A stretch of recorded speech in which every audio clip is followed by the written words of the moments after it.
Welcome to the Wellness Link podcast with your host Ella. And today my friend is Ricky Skiathitis.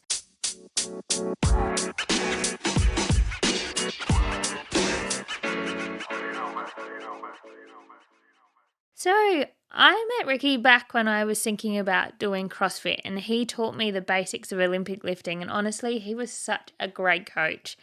So, should we dive in? Right, we good to go? Yeah, when you're ready, let's do it. So, who are you? Who am I? Just sum yourself up. Yeah. My name's Ricky Skiathitis. I'm from Melbourne originally, so I've moved here from Melbourne when did I move here? About 2011, 2011, I think it was. Yeah, you made a move to the dark side, hey? No, some would say it's Mexico from Melbourne, but it's Mexico from Adelaide. I moved here 2011, but grew up in Melbourne.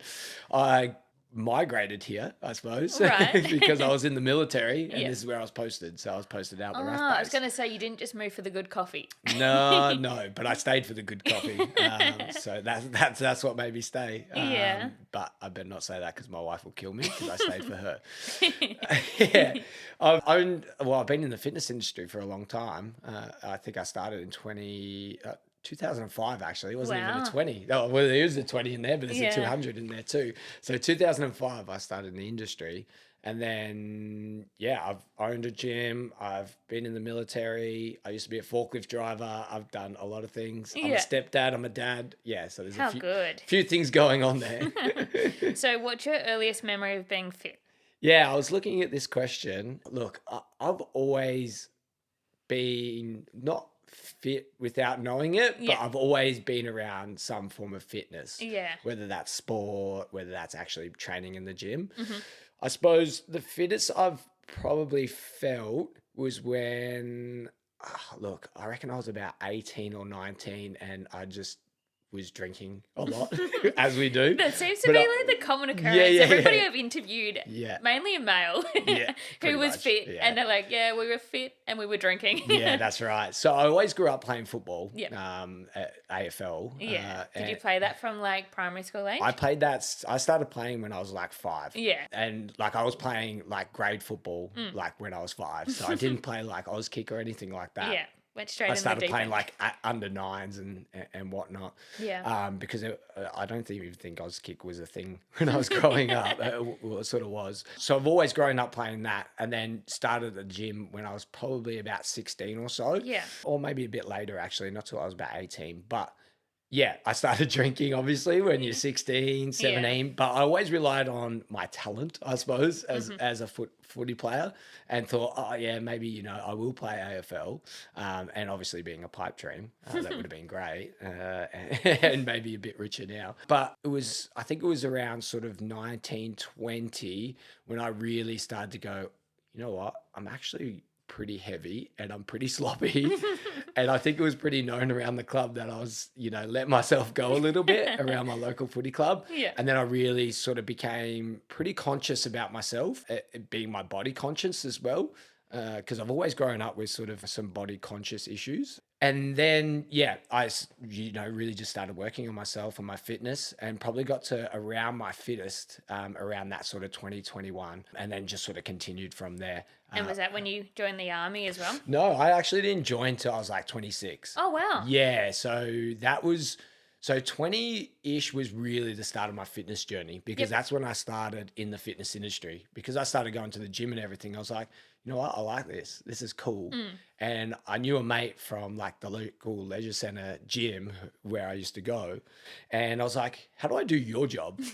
And he's like, just go to uni and stuff. And I'm like, oh, well, I don't really want to do that because I don't think I'm that smart. So that's when the Australian Institute of Fitness started. So it was around that time. So I reckon I was only like, I think they were only like 3 courses in, and I was like very early on. Yeah. Back You're in an OG. Yeah, close to, I reckon. And back when the course was a lot longer than 12 weeks, it was about 8 months, I reckon. Right. So it was like, and you do all your hours and all that type of stuff like you probably still do now. But yeah, that's when I started. So it was like 2005, I started doing that. And that's probably when I felt my fittest, I reckon. Yeah. And then obviously just continued from there, building up to military and Yeah. all the other types of stuff we've Do you done want in to the talk past. about how you got into the military? Where did life change to go and sign up? Yeah, so I suppose, well, I sort of, if we backtrack just a little bit, I think because I really like the gym and everything like that, I suppose it was sort of like a progression to what am I going to do next with my life. I love the gym and everything like that. And then I wanted to be a firefighter because Okay. everyone wants to be a firefighter, of course. So I'd sat the test. I'd failed. This was in Melbourne, where I'd sat the test because I always wanted to be a firefighter there. And then I failed, and it was like, okay, all right, that's upsetting. It's actually really hard to get into, right? It is tricky, yeah, for sure. And then I thought, well, what else can I do that's gonna like get me moving, around Australia and get me out of what I'm doing Yeah. now.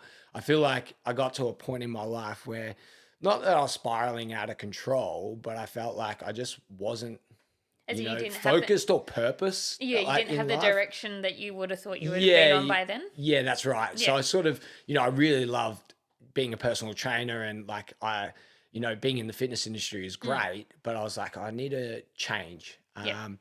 And then I started the application for the army. I was like, you know what, I'm just going to chuck it in and let's see how we go. And I did all the U sessions and all that type of stuff. And then I think it was not long after that when I'd been offered a position I was umming. I actually got done DUI. Right. So back in 2010, I got done drink driving, and I'm like, you know what? I'm just a mess right now, and I really need to like sort myself Do you out. almost And think that this was a sign that you needed to change things yeah, in your life? definitely.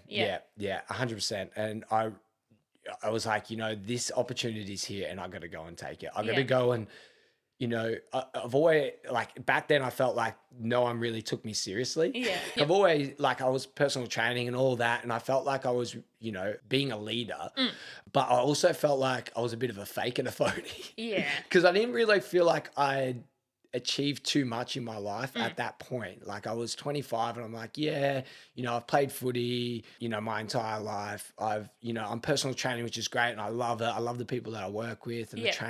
the clients I train, and I really enjoy all this. However, like, what have I experienced? Do you feel like you had no purpose? Yeah, a little bit. It was just more like, I want to get out there and go, all right, let's really, see what I'm made of a little Yeah. bit, and really just have a go and see what's out there. And I suppose the army was really appealing.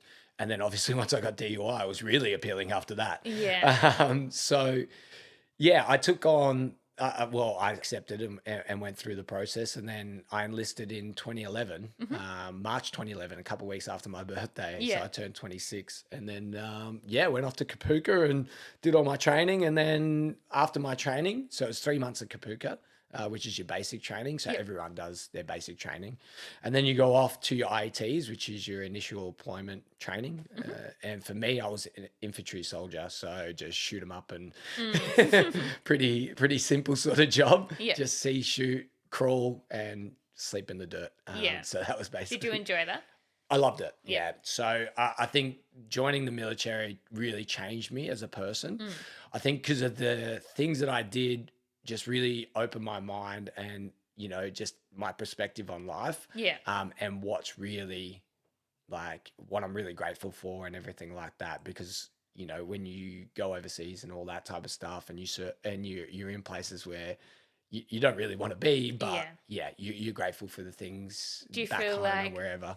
the representing your country was really strong as well? Yeah, I feel proud. Yep. I feel proud to represent, to be able to represent my Or country. defend your country, as they call it. Yeah. Like, definitely a proud moment for me, but also I felt proud, representing my family and my friends as well. Even to this day, I get messages on Anzac Day saying thank you for serving from friends and family, and it makes me feel really. Yeah, it makes me feel nice. Yeah. It's always nice to feel nice. Yeah. And how long did you serve for?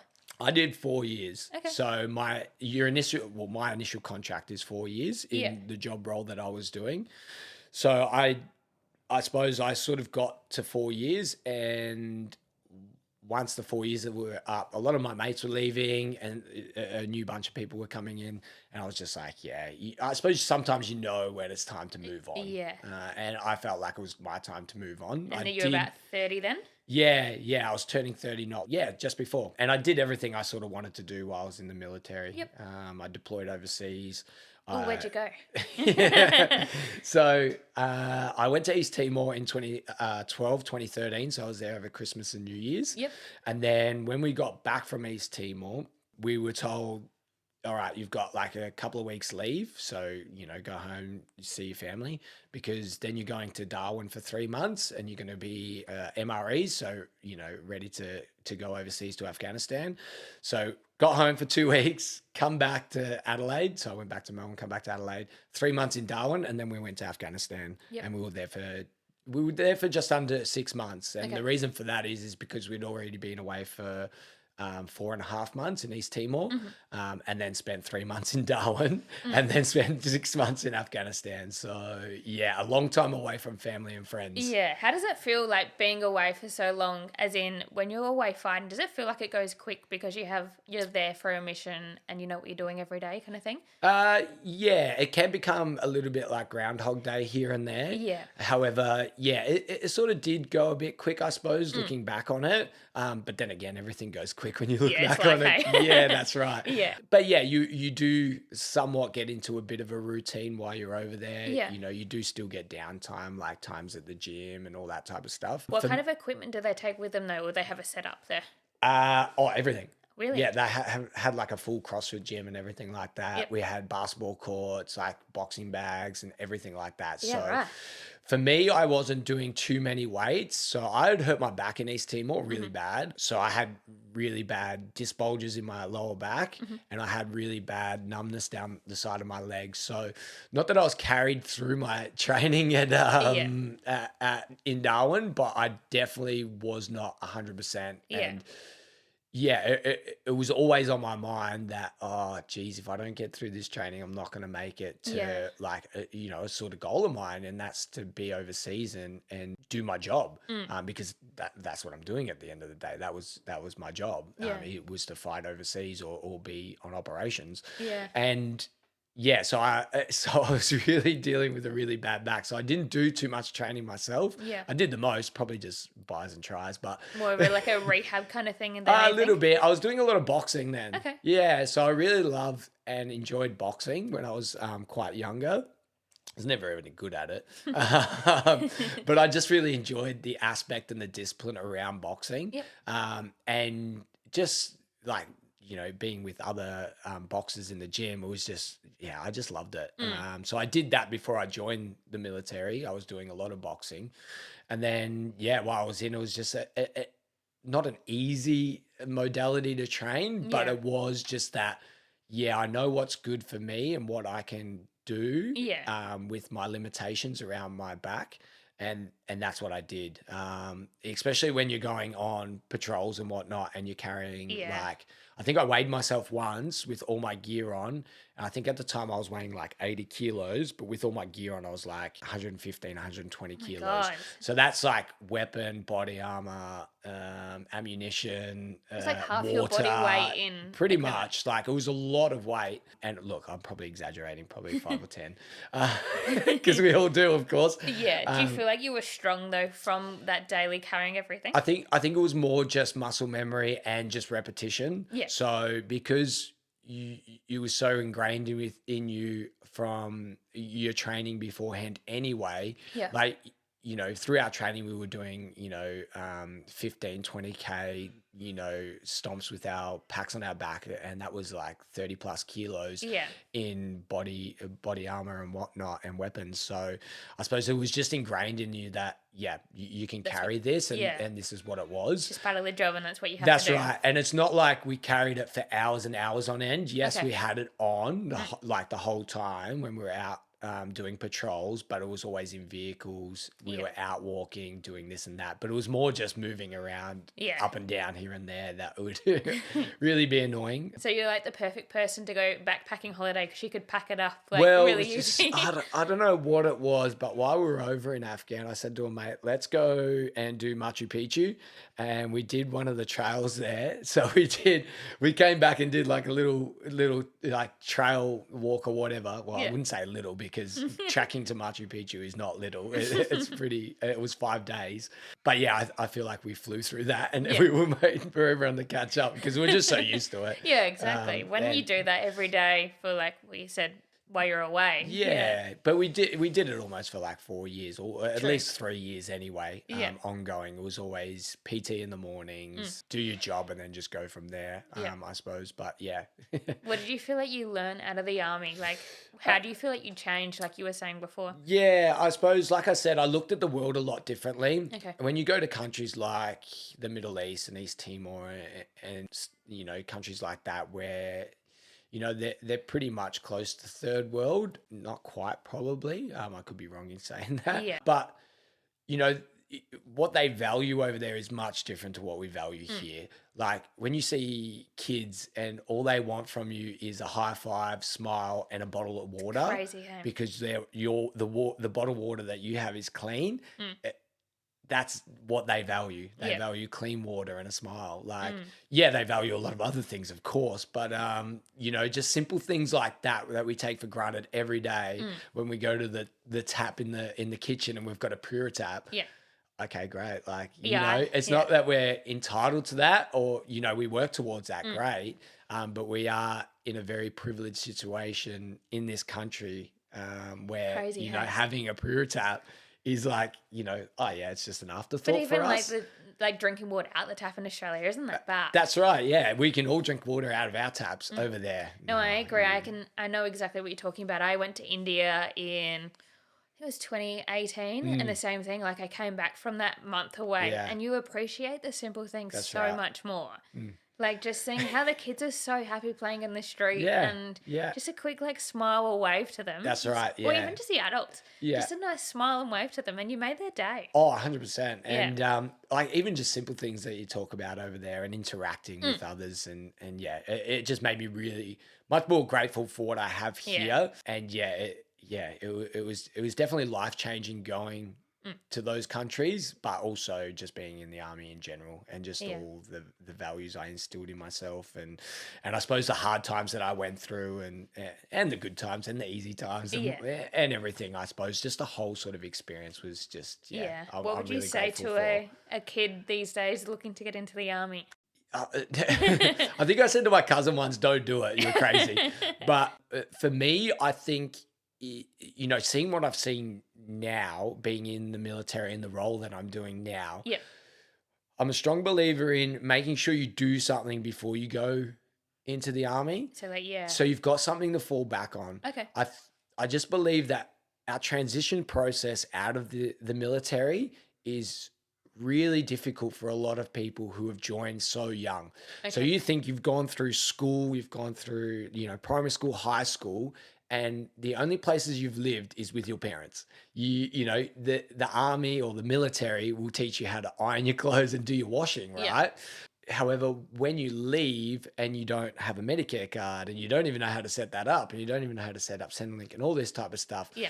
I believe just having those things in place before you join and maybe joining a little bit later, Yeah. doing a trade. So when you do transition, Yeah. Or even doing a trade within the army so you come out. that too, yeah. My So, cousin was in the Navy when he was younger. But anyway, he did did his electrician Yeah. trade while he's in it. So now he's a cop after being in the army, but he Yeah. does his electrical work on the side. I think it just really eases that transitional phase Yeah. or that transition phase and knowing, oh, you know what, that's what I'm going to go back to. Because for me, it was when I was looking to transition, I was like, well, what am I going to do? I even looked at being a hairdresser. I don't even know why, because being a barber back maybe like, 8 years ago was like the in thing coming up. Yeah. But then I was like, you know what, I'll just go back to what I know, and that's the fitness industry. Yeah. So when I was transitioning out, like I was going through the process of getting an ABN, I was getting registering a business name and doing all the things that I knew I had to do, Yeah. but I knew I had to start from the bottom again.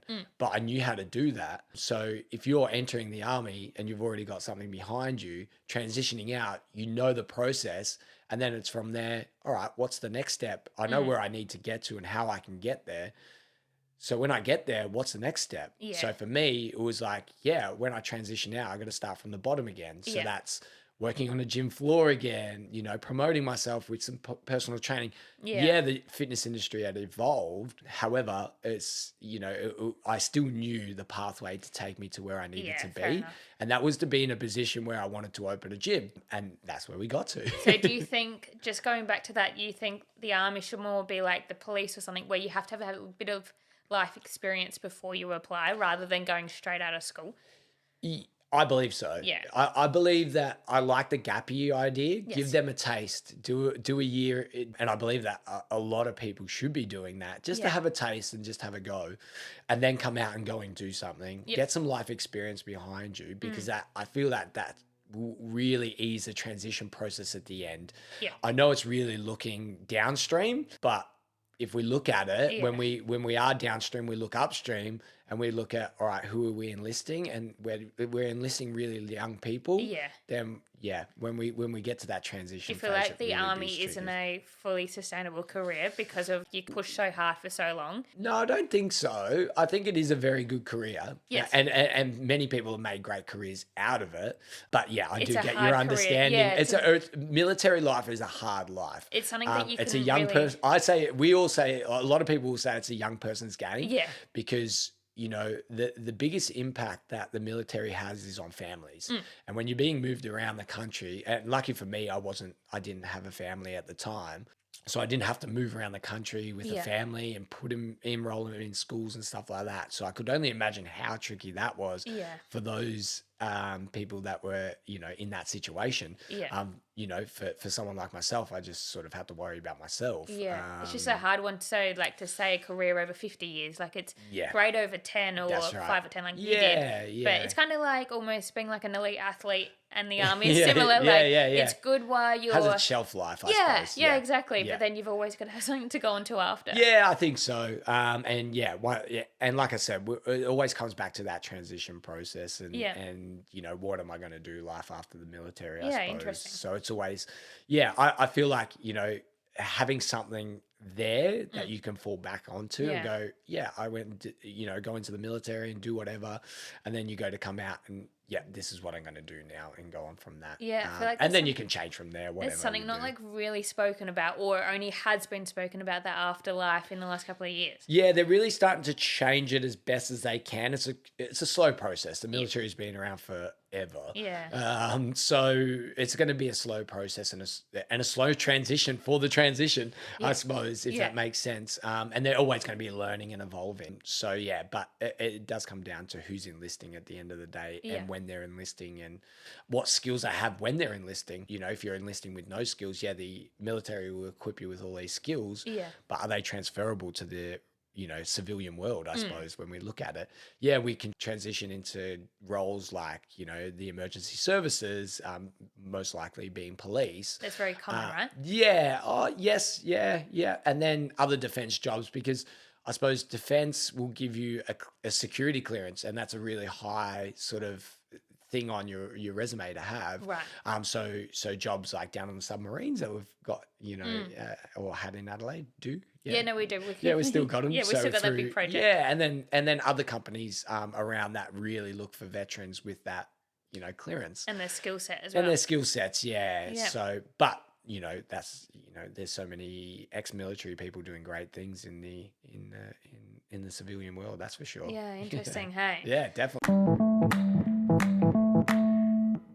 So talking about becoming a trainer when you left, let's talk about run of the mill. How did that start? And so that was the gym you started when you left the army, right? Yes and no. So okay, let's go back. So as I was transitioning, like I said, I was doing all my things. I was getting the branding going, and that being run of the mill fitness.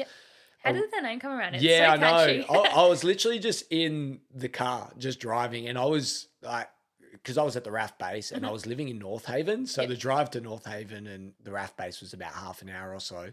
So each day I'd be like, oh, what am I going to call this gym? I feel like the best ideas come while you're driving, because Yeah. like my business, Beyond Fitness, actually came while I was driving as well. Yeah, that's right.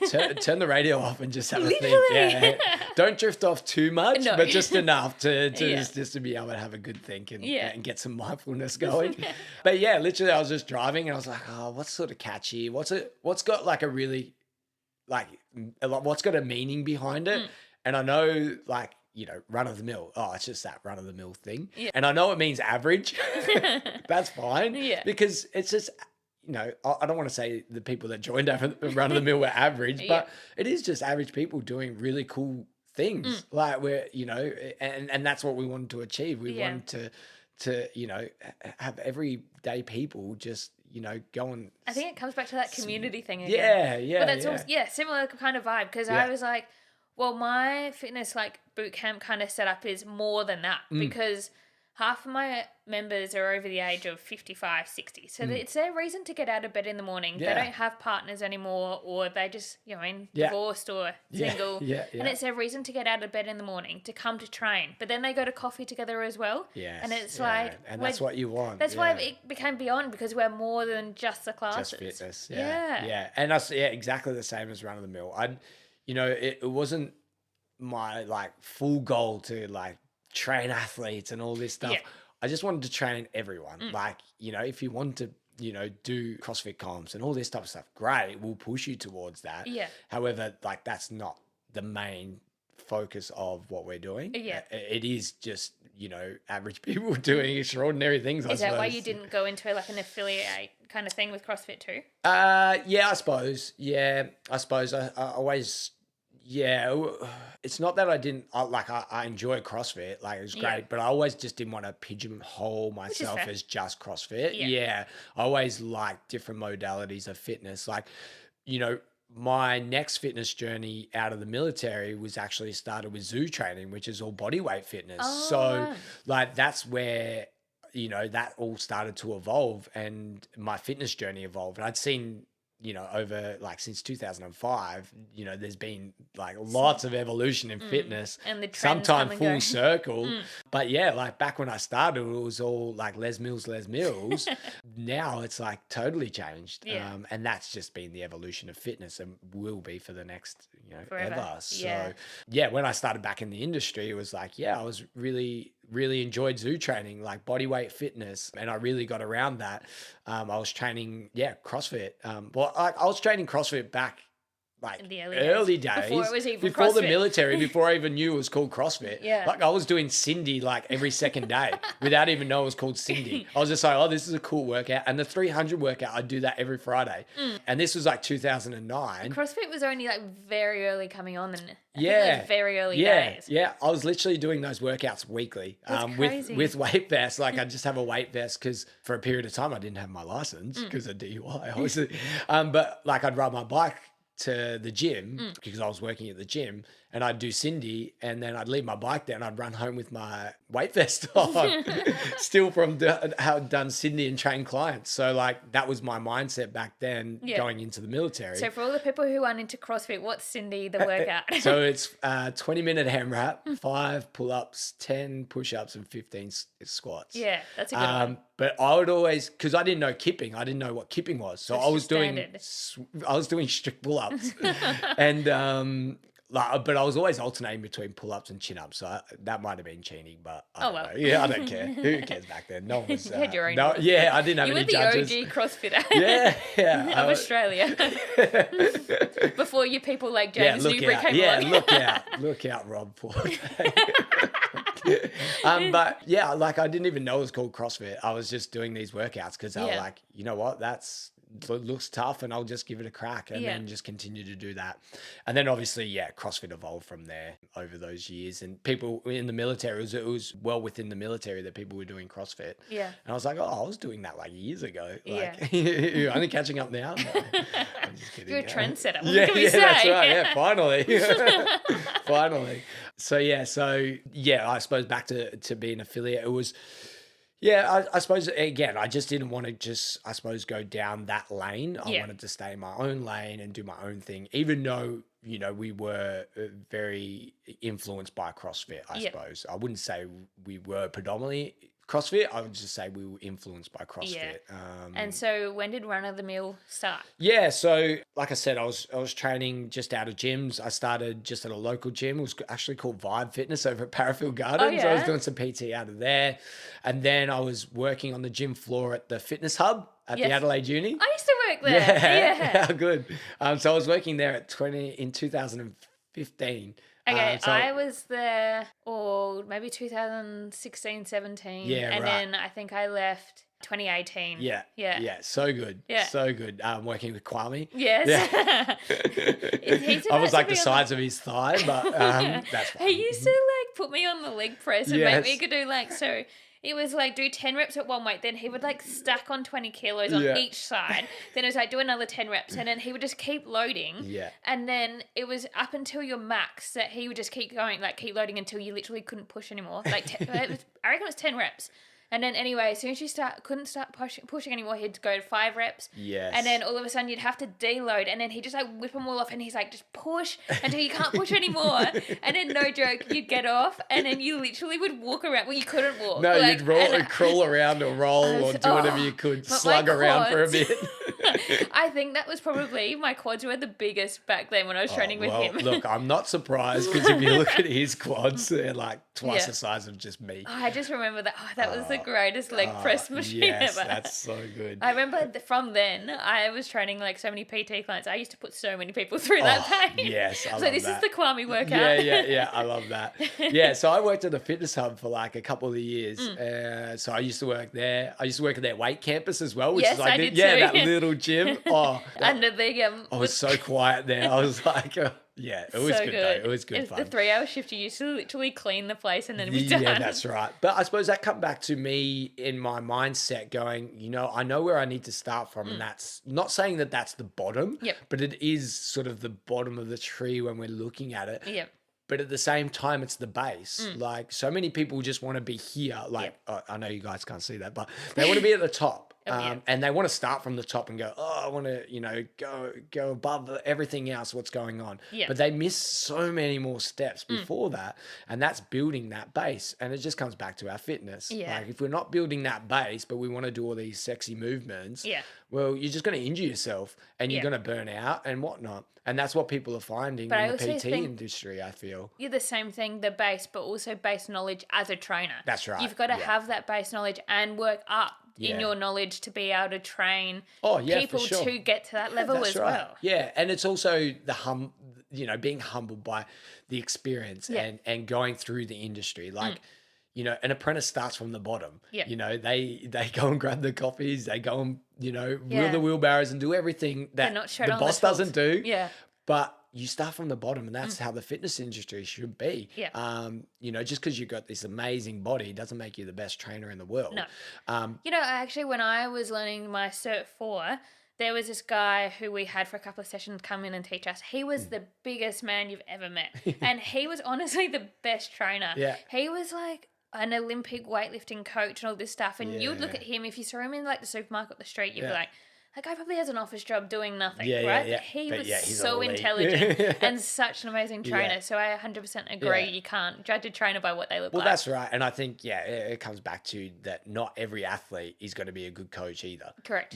So just because you're, this fantastic athlete, it Yeah. doesn't make you a good coach. So, Yeah. starting from the bottom again and building that base and, really just getting myself well entrenched, I suppose, in the Adelaide fitness industry. Yeah. Because that's obviously going to be different to the Melbourne one and the Sydney one.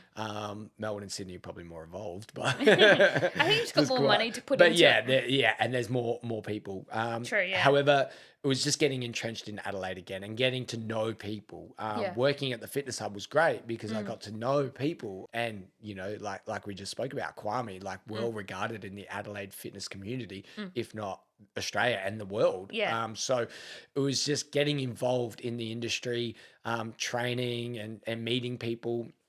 I was training out of some different gyms and stuff like that. So really just getting around. And then I was wanting to open a gym, but I didn't have all the funds in the world to open it. I had Yeah. money there. It's And an then I expensive met, process. and then I met someone who was opening a gym in Hindmarsh. He was looking for someone to help him out, looking for a trainer to help him out and run classes. And yeah, I reached out to him and said, hey, like I'd be keen to jump in and do some PT and help you out with some classes. He's like, yeah, great. So his name was Rob, Rob Size. Yes, yeah, I remember him. So he was opening up his gym. He's like, yeah, we're actually opening, next week. We're just doing some renovations and stuff like that. So yeah, I sort of just started from there. I started PTing there, running classes, which I was programming as well at the time. So we were sort of working together. And then I just really loved it. Like I loved group fitness. I was all about PT, one-on-one and gym instructing, but being in the fitness industry early on, I was never really around group classes. Yeah. Yeah, back in the day, I used to do kid in the gym and all that type of stuff. I used to train over 55s. Like that were my classes. That is my favorite. Yeah, the over yeah. 55s. I would think it was called CODA, like Council of the Aging. That's what it was called. like Fit back for in Life and that's what they're like.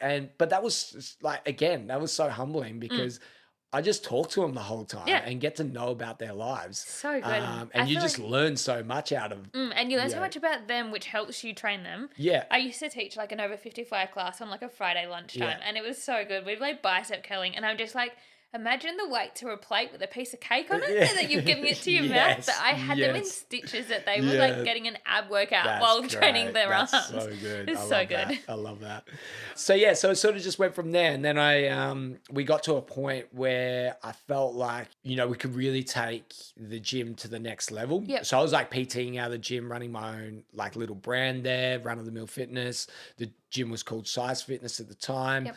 I was working at the fitness hub and, I was doing a fair few things here and there, running PT at the park, doing a bit. Life of a trainer. Yeah, life of a trainer, like just the norm sort of stuff. And then I said to Rob, look, let's make a go of this and, let's join. And we did. And that's what we did. And then we're like, all right, well, what branding are we going to go with? And we just felt like Run of the Mill was sort of the stronger brand out of the two and just sort of a bit of a fresh change, I suppose. So I invested in the gym. We became partners. And when was the rebrand? What year was this? It was 2016. Okay. Yeah. So 2016. So we started then. That's when we started rebranding. So I'd only been back in the industry for about a year, I reckon. Yep. So, and then, we started building towards that. So we changed a few things, obviously, added more classes. Is this when you put the murals on the walls as well? That came a little bit later. Yep. So I suppose the big things were when we started were getting more equipment. We needed more equipment, adding some more classes, and then just building the membership base. Yep. So that were the main sort of the goals there. And that's what we achieved over the next year or so. And then we started to make some cosmetic upgrades as we went along. And at that time I was still, I think I just sort of like towards maybe 17, mid 17, I finished at the fitness hub, but I was also working at F45 as well on the side. We must have like literally maybe just shut missed doors at the same time as them. Maybe I took your job. Yeah, probably. I'm not surprised. But I was also working at F45 just to make money on the side as we were still reinvesting in the gym, obviously, because at that point you're not really taking a wage, if any. You're just putting it all back in to keep building. So I was working at F45 on the side, making just money to live with myself and my partner at the top. Well, my partner now, my wife, and the kids, of course.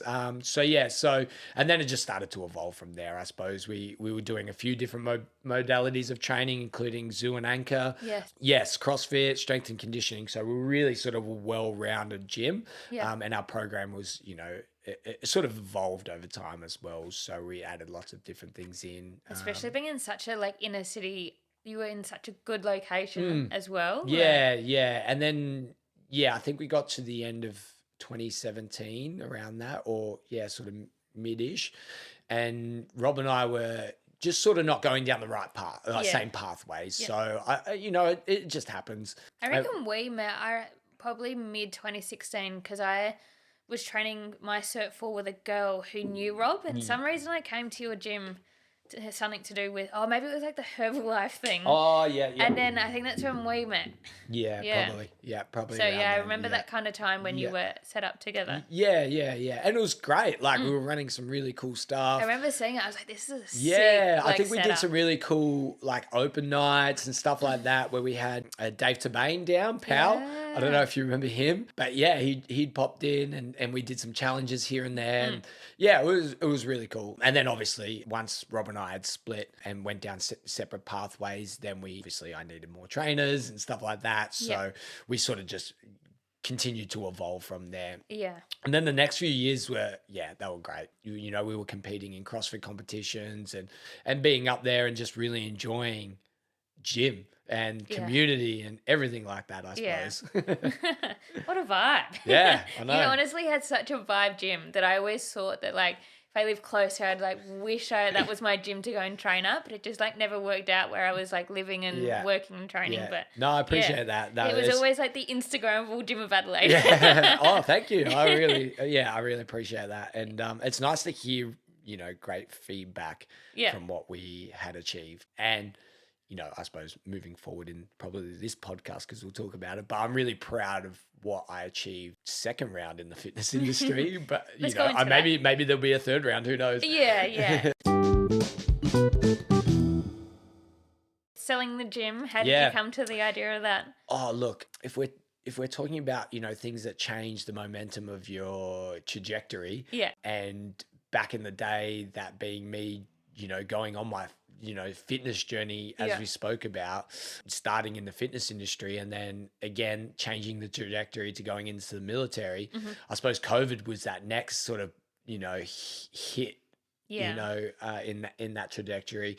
And that really opened my eyes again to what was sustainable for myself, my wife, and my family moving forward. Yeah. So once COVID hit, I was like, oh, geez, like, you know, we all just went, what are we going to do? Well, and then we all shifted and did whatever we did. So Millie, on the last episode, exactly the same thing. She was a trainer at like many gyms and same thing. That's right, yeah. It's interesting how nobody could have planned for that year or that like 2 or 3 years of changes in the fitness industry and how it really changed everybody's. But like great people that, you know, we are in the fitness industry, we adapt really well. Yeah. And those people that adapted quickly went straight onto online and they, you know, we were renting out, you know, we turned into a fitness rental company or, you know, that's what we were basically trading under. So we still have members that continued, or those who could, you know, still had jobs and all that type of stuff. Because obviously, you know,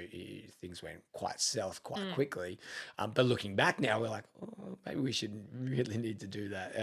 But did you go onto online and do some Zoom classes? Yeah, we did. We didn't really do too much Zoom because I don't know, it just wasn't, you know, us, I suppose. Yeah. But you know, we were still well connected within the community, and like every gym probably has is their secret Facebook groups and stuff like that. So we're well connected through that.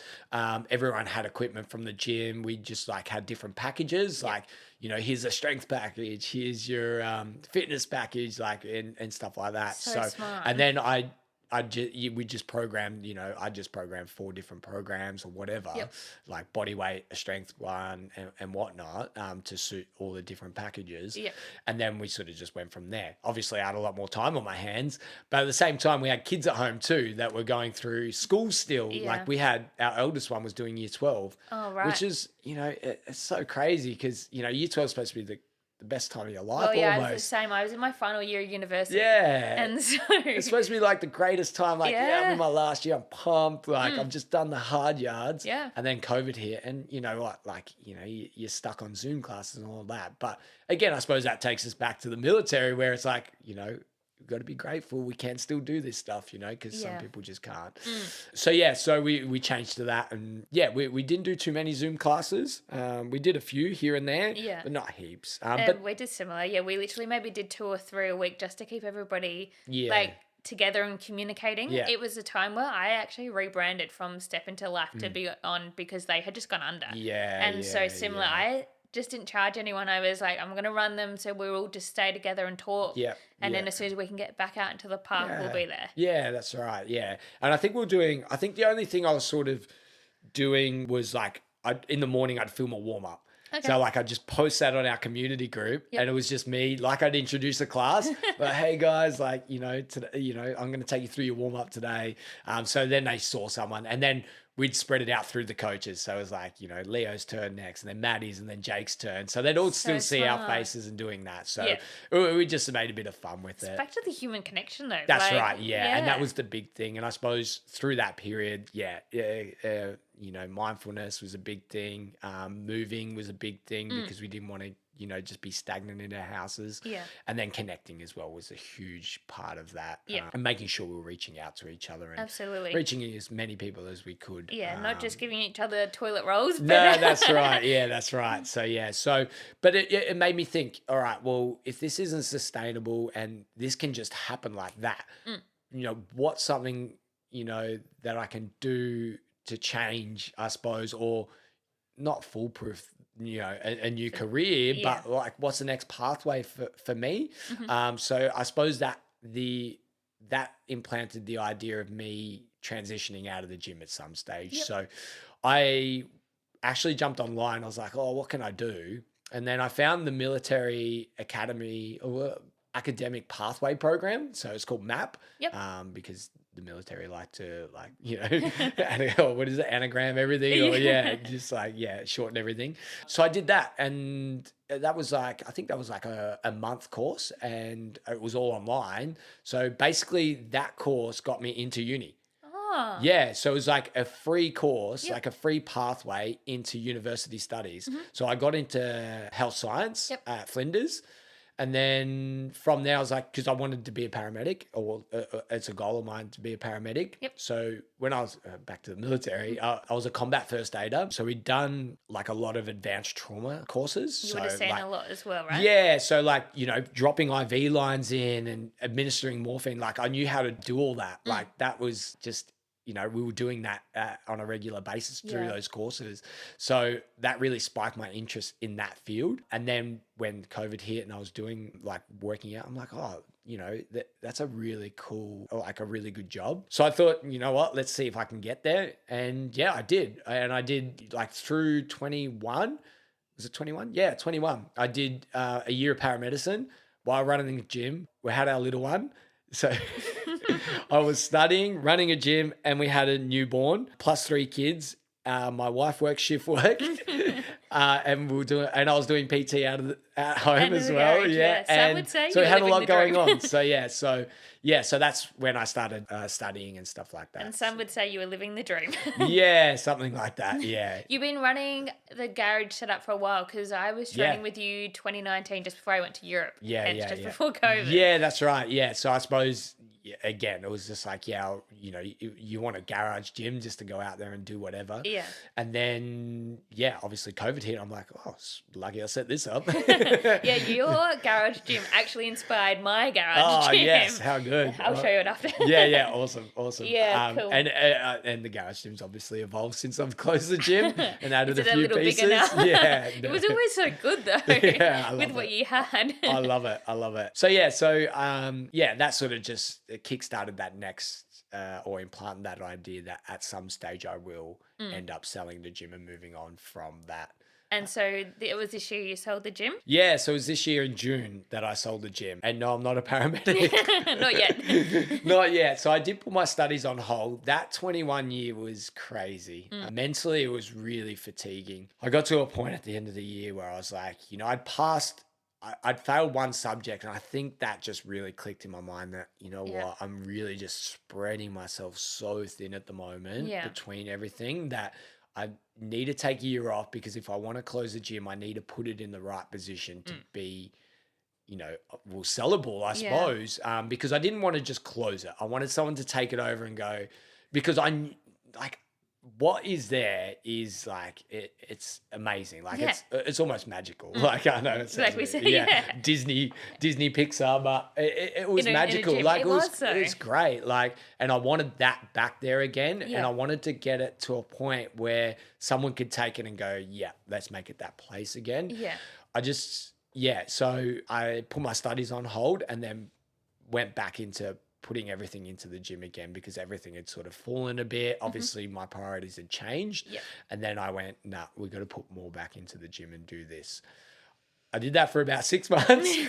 And then I started with RSL Care, the organization I'm working with now. But I felt I still got the gym to where it needed to be. And then when I started with RSL Care, which was, I think it was around July last year, so 2022, that's when it was like, all right, the gym will be sold. You know, it's just when and who. Yeah, I was looking, well, not looking, it was just like, sort of waiting for the right moment and the right people to take it over, I suppose. Yeah, and run with it. And then something clicked in my mind that, hey, I know V2 has a gym around the corner. Yeah. Would they be willing to expand? And lo and behold, they did, which was great. You know, Dan and the team were great, and their style of training is, you know, Not that much different. Not that much different, a lot more CrossFit specific. Our programming had changed over time. So we probably changed a lot more into, you know, almost like functional bodybuilding, I suppose. So a bit more, I don't know, sort of user friendly for the body, maybe. But that's what, you know, I enjoyed doing. So that's what I programmed and people enjoyed doing it. So that was great. I love that. So yeah, so V2 very much CrossFit focus, which is great. So I knew that the people that would stick on would really elevate their training. And I knew that Dan and the team would take that place and invest the money and the time into really, you know, what it needed. Yeah, what it needed. So I think the process took a few months for us to do everything and then announce everything. And yeah, we ended up changing hands and having a good farewell on in June. And I have to ask though, how did you feel when they painted it all black and went over the top of the murals? I honestly was so sad for you. Yeah, all the mirrors came down and I don't know, it was a bit surreal. Like you're walking like, whoa, all right, this is happening. But yeah, it was just different. And that went along with all the change. But I was happy. I was happy to see the change and happy because I suppose, you know, the V2 team, they were coming in with an idea and an intention that this is what we're doing and this is how we're going to elevate. So it was awesome to see that they came in and started doing that and they hit the ground running, not waiting to go, oh yeah, he's out now. I've got a couple of hours. Let's do this. Yeah. They were really just like, straight in. Yeah. And I was more than happy for that to happen because I wanted them to be involved in the transition as much as anything with our members and the community. So then, everything sort of just flowed on from there. And that's what happened over a few weeks. Did a lot of your members stay on to follow on to V2 as To well? be honest, I haven't followed up too much. I think I've just been well entrenched in what I'm doing and focusing on myself and my family. Not selfish, but that's just, you know, what I've chosen to do now. But yeah, I believe there's been a few that have left, but it was never in the contract that everyone had to stay. Everyone's up, you know, they can make their own choices and go from there. But yeah, I've seen lots of faces on the social media, which is great. I follow the social media and I get jealous and I'll get down there one day, but it's just not my time at the moment. So and they're doing their thing. It's great to see people are killing it and it's cool. Yeah. Back to what you're doing now. What's your role and let's chat about it. Yeah, so like I said, I've been doing it for now nearly 18 months and I work with RSL Care South Australia. So they predominantly they own residential aged care facilities. So being in Myrtle Bank, Murray Bridge and Angle Park. And they own a lot of retirement living units. So the program that I run is called Andrew Russell Veteran Living. So it's home, we provide housing accommodation for homeless veterans. So emergency accommodation and affordable accommodation. We have, so I'm the program manager of that program. So basically, homeless veterans is an issue. Homelessness in general is an issue. So I suppose us being able to look after our own, I suppose, which is always something I wanted to do. It was always I wanted to be in the veteran space somewhere, somehow. And this job just came up out of nowhere, 18 months ago. And yeah, we're able to provide emergency accommodation for those who are just, really down and out on their Yeah. feet and they need transitional accommodation Mm. for a short period of time, while we set them up with different services, mental health services, drug and alcohol services, Yep. financial services, whatever they sort of need, and wrapping them around. Yeah. Support them into our short-term accommodation, which is fully furnished, and then set them up. So we're the bricks and mortar. So our focus is to set them up for, have them tenancy ready and set them up for a long-term sustainable accommodation. Yep. That's our main goal and what we want to achieve. Yep. And then help them with their services and whatnot around that. So yeah, we're able to provide, a roof for a homeless veteran, those living in unsuitable accommodation, those at risk of homelessness, in all different types of scenarios. What an interesting job. Yeah, it's quite unique. Like, okay, so I run the program and I'm the only person that runs it. And I have my CEO, who oversees everything, of course. And we're the only service in SA that has this type of service. Wow, yeah.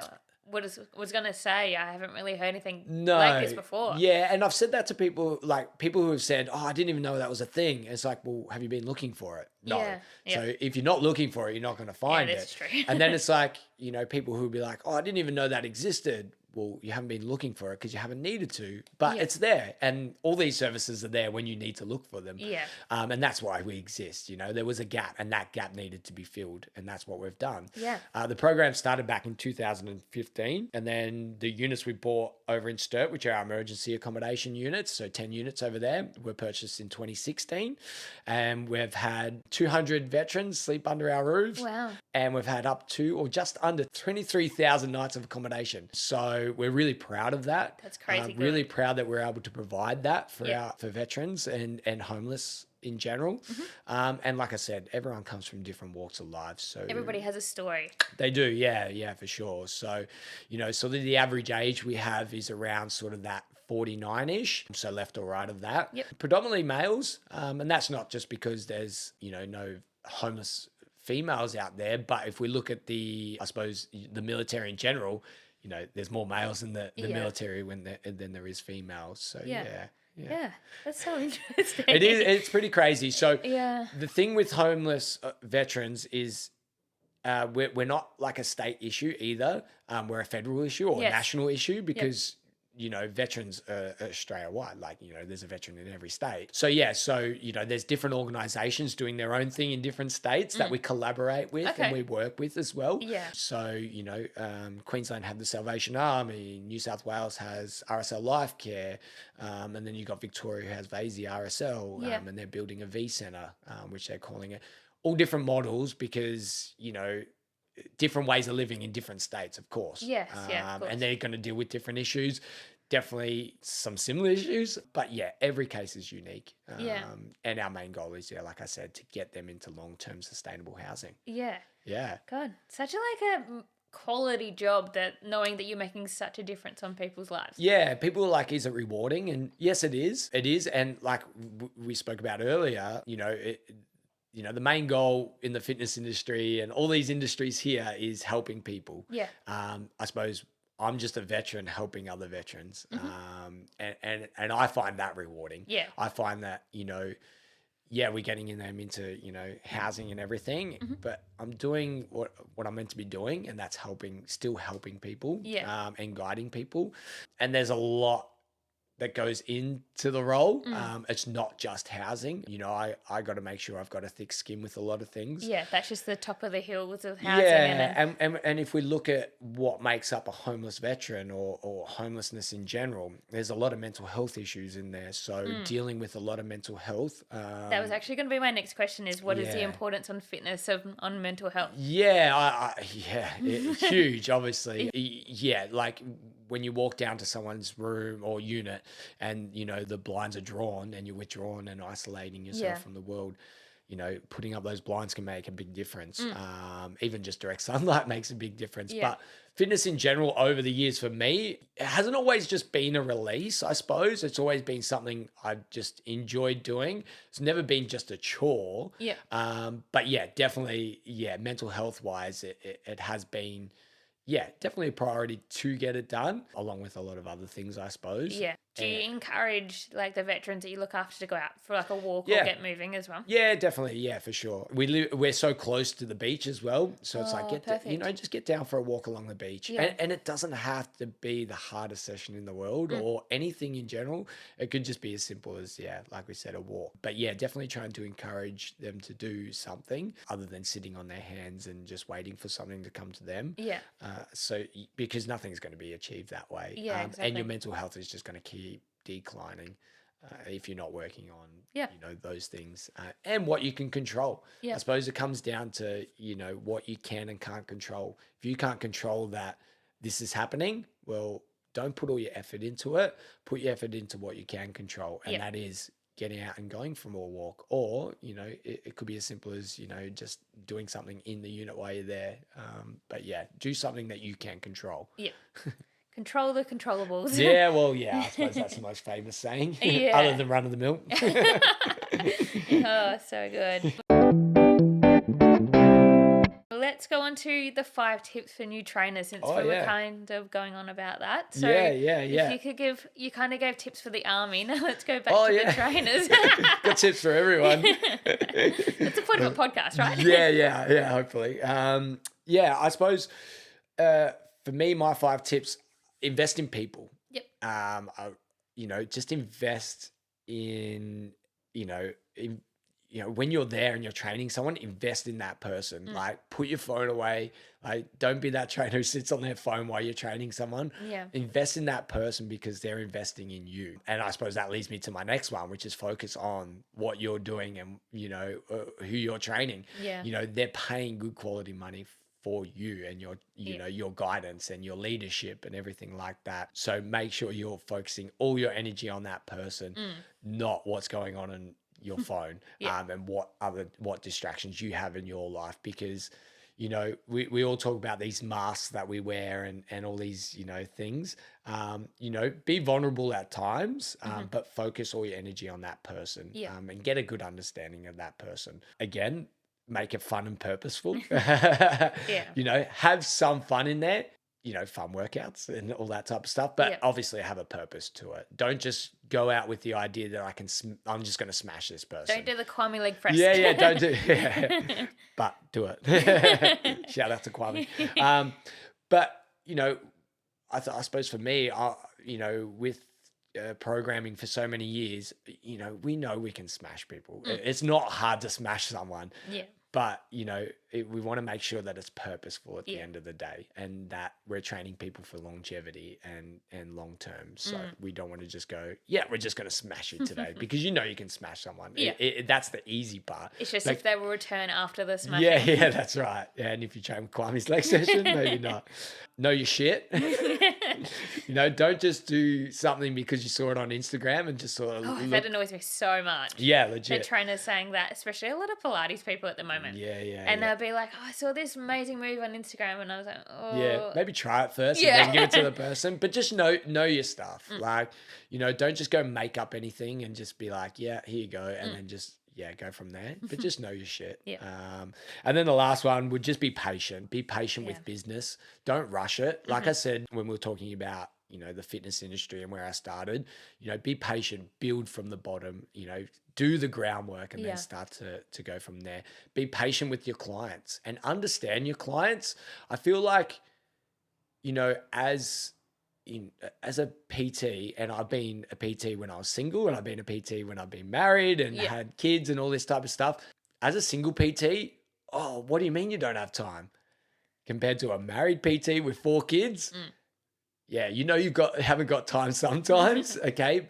But when you're a PT and a single PT, have an understanding of that. So understand where that person's coming from and understand what happens in their life. They've got, a few kids, or, their job is 12 hours a day. So make it, if you are programming or, training someone, make sure, it suits their schedule, not your schedule and what you want, out of your program. Yeah. It's all about them. Yep. Like they're the ones that are paying for your service. So make everything about them, not you and your ego. Yeah.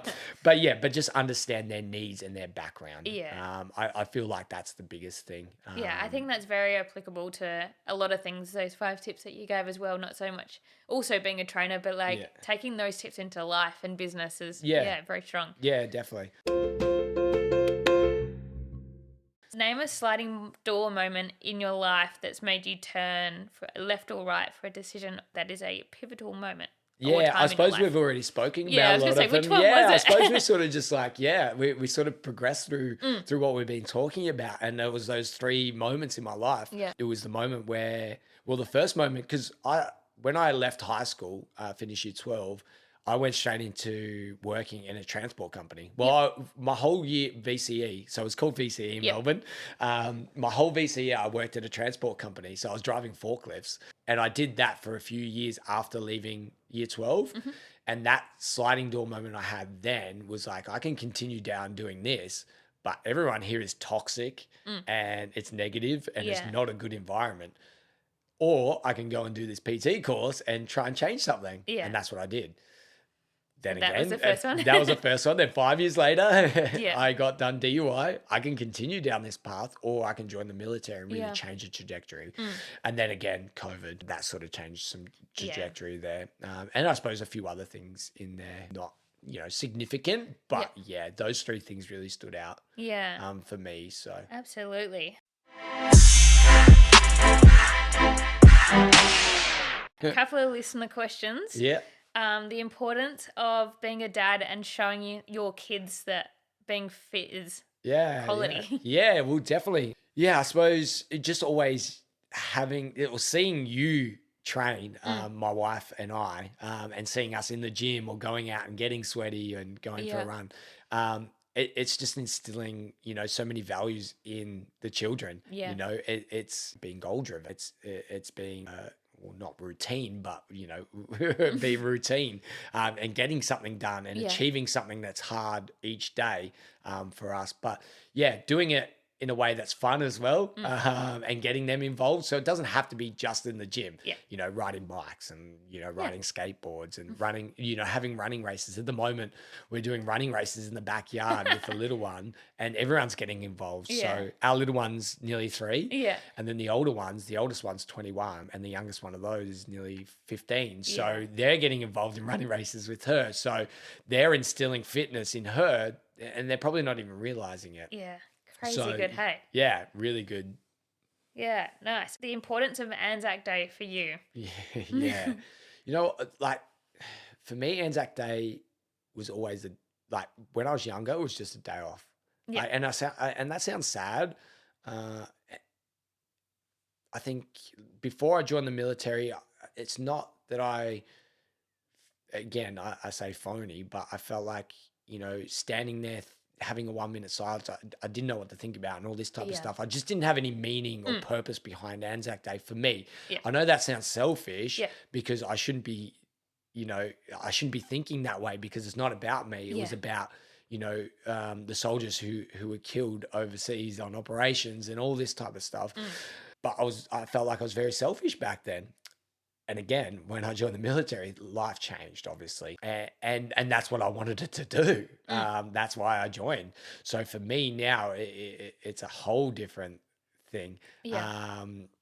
I was always taught as a kid how important Anzac Day was. Like my grandfather's dad was in the army when he was born. Like my grandfather didn't have a dad for a couple of years until he came back. Yeah. And so we always got taught, like, you have to go every year and do an Anzac Day service and how important it is. Yeah, like I had my grandfather. I didn't know my real grandfather. I had a step grandfather who was in the military as well. So both those were in there, but they left at such a young age that, like, early on, yes, Anzac Day, there's photos of me wearing my step grandfather, my grandfather, his medals. But then it just got lost as I got older, and I became selfish, and I became, I just couldn't think that it wasn't, it's not about me back then.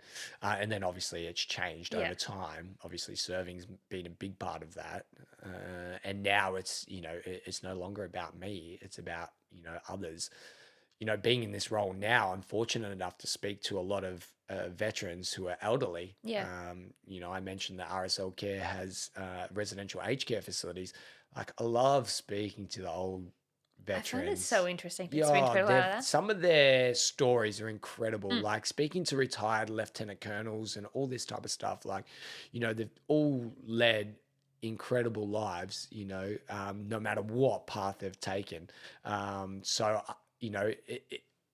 Anzac Day for me is always going to be evolving, I think, and whatever I'm doing, not only just Anzac Day, it's all the other events that we do, including Remembrance Day, and then other events that we held. Like I said to you, our program's called Andrew Russell Veteran Living, so we host we call it ARVL, again, acronym. So we host a dinner on the anniversary of his death every year. So he was killed in Afghanistan 2002 on February the 16th. So last year was his 20th anniversary. Every year we host a dinner. So again, that takes on a different meaning now. Yeah. So many different things. And like I said, it's always evolving, Anzac Day. Yeah. Yeah. And I know you're a big Collingwood supporter. How was grand final day? Yeah. Well, look, we've got the tattoo I know, I there. saw that at the start, and I was like, oh my God, I have to ask about it. Yeah. So, incredible experience. I've seen grand finals 1990, 2010. I went to 2011. So just when I just got out of training was when Collingwood made the grand final, and I was here in Adelaide. I'm like, oh, do you reckon I could sneak a day off and go back? And they let me. And so I went to 2011 and we lost. Oh. Then I went to 2018 and we lost. And then this year I'm like, oh, all right, I'm going. And we went, and this tattoo has been in the pipeline since mid this year. Honestly, like, the ask my best tattoo I've tattooist, ever he seen. knows. Because I've asked him early on. I was almost going to get it before the grand final, but I didn't want to be that person. You didn't want to jinx it. No, that's right. But yeah, I loved it. Do you want to quickly explain for people who are listening to the podcast, what is your tattoo that you got? So it's literally like a pie with a flag in the middle of it with sauce around the flag, and it's got 23 on it. And it's got like the Collingwood colours in the flag. Yeah, it's got the Collingwood colours. I really like that. Yeah, thank you. I'm really happy with it. For a Collingwood supporter, I just have to say, you have good teeth. Yeah, we were saying that they're false. No, I'm just kidding. We were watching the final at my parents' house with a group of friends, and we're like, I wonder how many teeth are actually in the grand final today. Not many. It's like a dentist's dream. Yeah, that and a tattooist. And a barber. They had the crappiest haircuts. Yeah, there was one other thing. It was something about Centrelink. It was like everyone's Centrelink payments are going. Got the tickets. Yeah. We said that. So rude. I love so Australia rude. and sport. Yeah, so rude. So good. But yeah, I loved it. I'm such a passionate Collingwood supporter. Have you been since you were a kid? Been a Collingwood supporter? Yeah. Like I said, I used to watch the 1990 grand final on repeat on VHS.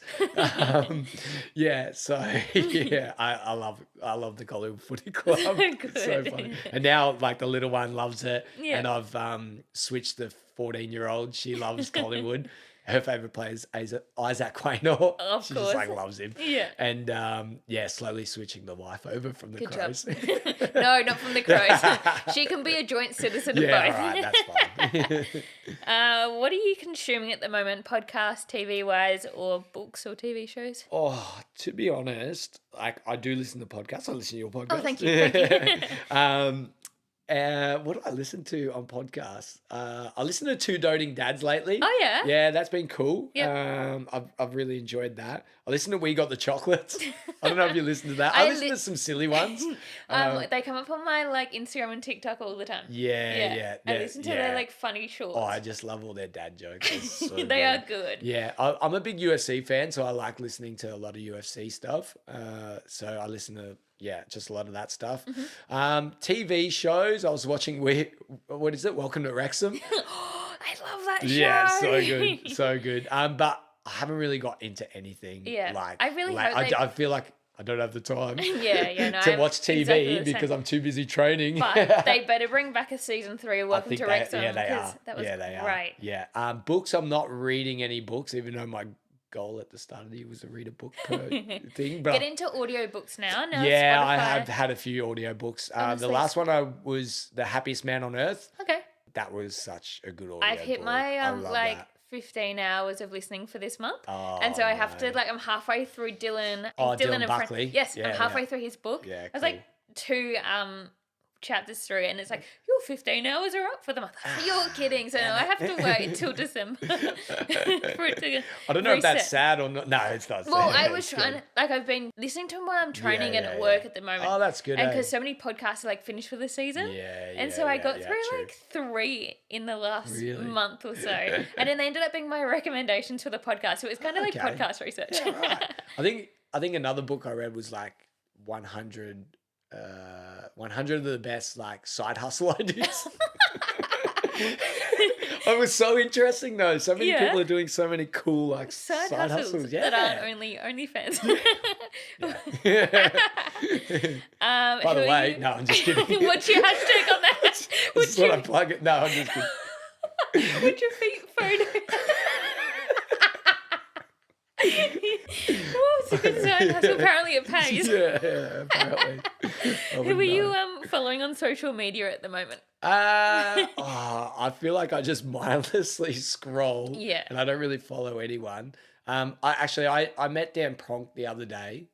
He's an ex-military, Yep. ex-SAS soldier. Yeah. He's a doctor. Yeah. He's doing some really cool stuff in the space. Actually, I think I just listened to a podcast with him. Yeah. He was on the cave diver guy who saved the kids in Oh, okay. Indonesia. Yeah, he right. Yeah, was yeah. on his podcast. Yeah. That was so interesting Yeah, how yeah. he went from like didn't know what he wanted to do, then became a doctor through the army. Yeah. So it's such an interesting guy. I feel like I need to find this now so I Yeah, can. yeah. So, I suppose he's someone that I've been sort of following a bit. Yeah, I think he's on SAS, that selection show. Oh yeah. Yeah, he's the doctor on that. Oh Yeah, how you know, the good. celebrity one. Yeah, So yeah, so yeah, I've been yeah. following him. Yeah, like I said, I'm a bit of a UFC nut. He was on It- Real I'm a Risk. sport nut. Yeah. So like everything's sort of just sport. So the for me. podcast he was on was Real Risk with Richard Ah, Harris. Okay, yeah, cool. Yeah. I'll have to have a listen. I'll send it to you. So I Yeah. watched him. I heard him speak at an event a couple of weeks ago, Yeah. and at the Mesha breakfast for Remembrance Day, actually, and such a good talk, and yeah, it just really hit home for me. So I've been following him a lot lately, Oh, which is nice. great. So and he's in Adelaide, like he lives in Adelaide, so Right, yeah. good, That would make sense because so does Richard Harrison, and yeah, there you he go. was getting. I knew that name sounded familiar Yeah. when you said it. I was Yeah, like, I've yeah. heard this guy. Yeah.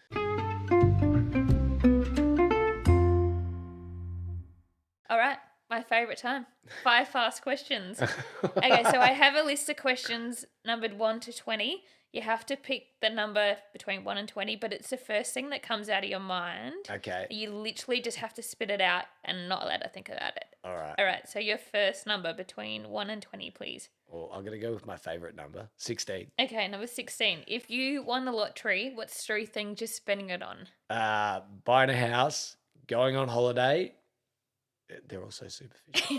Well, it's the first thing that comes to your Oh, mind. yeah, true. One more. Putting a pool in the house. In your mansion that you're Yeah, buying. yeah, that's right. Love yeah. that. Next number. Yeah. Let's go with 3. Number 3. If you could go back to a month in your life, when, where, and why? Gee whiz. Let's go back to the grand final so I can relive it again. I was gonna say that, but not even your child's birth. Well, okay, let's go back there. Okay, no, it's the 2023 Back grand to the final. 23. I think my wife knows that too.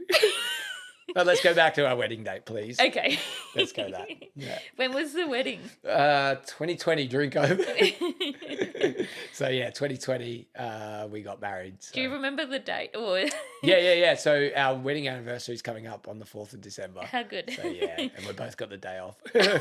How good. How good. Happy anniversary for the 4th of thank you. December. I love you. All right, next one.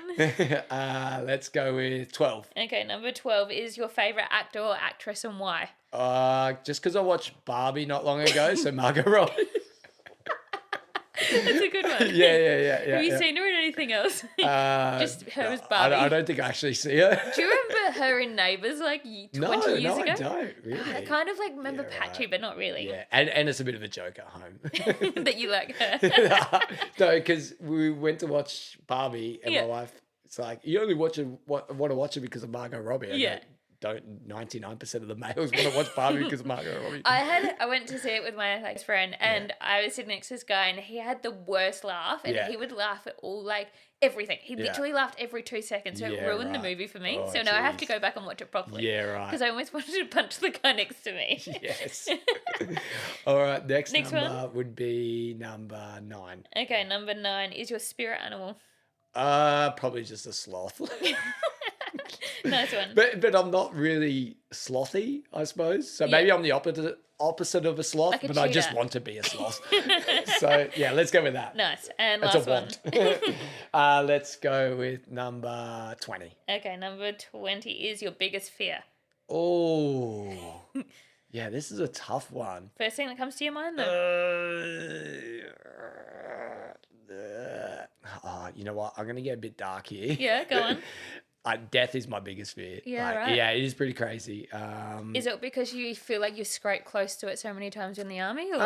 No, I think it's just something I've grown up with. I know, like this podcast, we've just been having fun. Yeah. But yeah, it literally, yeah. It's sort of something I've always grown up with. And my wife knows this quite well, and people close to me do. That's just something. Yeah, I like, it's always been like I practice, mindfulness and all this type of stuff to help it. But yeah, it's definitely been something that I've sort of dealt with for a long time. Yeah, since I can remember as a kid. So, yeah. Interesting one. Maybe for another podcast. Look, I'm just glad it wasn't something simple. Sorry for a downer. We should have ended on number 20. Okay, can we just end it off on something happy? Yeah, let's go to number 13. Unlucky for some. Okay, and we'll make it 6 questions just so we can finish on something higher. Good idea. Stuck on an island with 3 items you're taking with you. My wife, my little one. Let's take actual things. Let's go with fire. So a lighter, of course, a spear, and a jar of peanut butter. So no matter what you eat will taste good. Yeah. Well, thank you so much for your time coming on today. No worries. There's something like it was nice to have a different podcast talking about completely different things, but no, it was very interesting deep diving into your life. I always knew you had an interesting one. Oh, thank especially you. the pies and the Collingwood to finish it off with. But if you keep going. No, thank you. No, I really appreciate you having me on, and you're welcome. Kicking goals. Let's go. Can you just start another gym because I want your murals back? I'll just like paint them. Yeah, I've got a podcast room and a big white wall. Yeah, you let's just do come that. and paint me one. Sounds good. Thank you. Awesome. Cheers.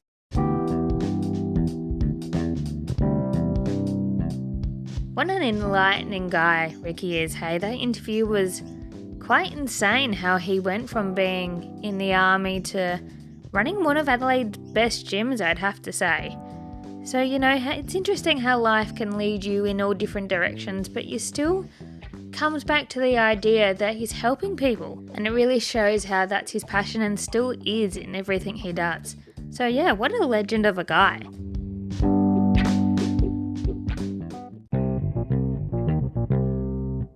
So it's reco time. So I know a lot of podcasts have this recommendation part at the end of each episode, but I really quite enjoy to see what everybody is listening to, and it's, really helps what you're going to find to watch and listen to next. So I hope you're enjoying my recos this season, but today it is Lionesses, My Journey to Glory. It's by Beth Mead. She is an Arsenal WSL player and also plays for the Lionesses, which is the English female soccer national team. Unfortunately, the English female national soccer team aren't playing in the Olympics next year, but that's another story. But it was such an interesting book how she started off her football leagues playing in the boys team. And I know for a lot of people around, my age, when we found that a lot of female sport didn't have female-only teams yet unless you were playing things like netball. But yeah, very interesting story going through her life and getting to the top of her game. Highly recommend if you go and read or listen to the audiobook. I'll tag it in the show notes. But while we're on the topic of recommendations, why don't you, recommend this little podcast to a family, a friend, or maybe a sibling, or, even your mum and dad. Because we love sharing good things on this podcast.